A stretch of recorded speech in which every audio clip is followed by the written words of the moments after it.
Et on les appelle donc les millennials ou la génération Y, ceux qui ont toujours le Y autour du cou, c'est-à-dire l'écouteur. Ils sont nés entre la fin des années 80 et le milieu des années 90. Ce sont ces jeunes qui sont en train de bouleverser les entreprises. Et oui, Fabienne, les millennials sont en fait la première génération numérique, les digital natives, comme disent nos amis anglo-saxons.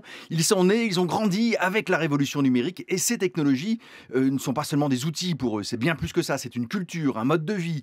Le numérique, même une partie de leur vie. Cette génération fait littéralement corps avec le numérique. Et du coup, eh bien, ces jeunes ont développé un rapport au travail, un rapport à l'entreprise totalement différent de celui des générations précédentes. Ils sont en train de faire muter un bon nombre d'entreprises. Et c'est un think tank, Culture Numérique, qui a rendu public hier un rapport sur tout ce que transformait cette génération et sur les problèmes qu'elle pose et aussi sur les solutions qu'elles peuvent apporter. Alors d'abord, les millennials, les digital natives, ne croient plus du tout à ce que les entreprises disent sur elles-mêmes. Ils croient à ce qu'ils voient. Ils sont beaucoup plus distanciés, beaucoup plus critiques. Ils n'entrent pas non plus dans une entreprise pour construire une carrière ou un bout de carrière comme autrefois, non, mais pour participer à un projet, à une mission, à une expérience, à un moment de la vie de l'entreprise. Du coup, eh bien, ils ont une fidélité à l'entreprise beaucoup plus aléatoire. Au bout de 18 mois, par exemple, une dirigeante d'Orange dit ces jeunes ont la bougeotte. Ils ont un risque de désengagement. En clair, il y a un taux de turnover, donc de renouvellement, qui peut atteindre jusqu'à 30% dans des startups et même dans de grandes entreprises du numérique. C'est totalement inédit. Alors comment on l'explique quand même cette distance, Vincent?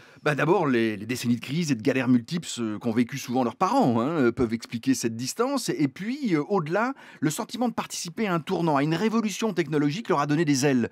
Ils savent faire des choses que les générations précédentes ne savent pas faire, tout simplement. Un entrepreneur spécialisé dans le commerce en ligne, il a à peu près 400 salariés, une moyenne d'âge de 27 ans. À cette formule, les millennials ont ubérisé l'entreprise. En clair, ils la mettent en concurrence permanente avec d'autres et ils peuvent partir du jour au lendemain pour une autre aventure qui leur paraît plus excitante ou pour créer eux-mêmes leur propre boîte. Et bien du coup, les entreprises traditionnelles mettent en place des stratégies pour les garder et surtout pour profiter au maximum de leur savoir-faire et de leur créativité. Un seul exemple, Sébastien Bazin, le patron du groupe Accor Hotel, acteur mondial de l'hôtellerie, a créé par exemple un Shadow Comex. C'est un comité de direction bis composé exclusivement de millennials pour challenger toutes les décisions du vrai La comité de vache, direction.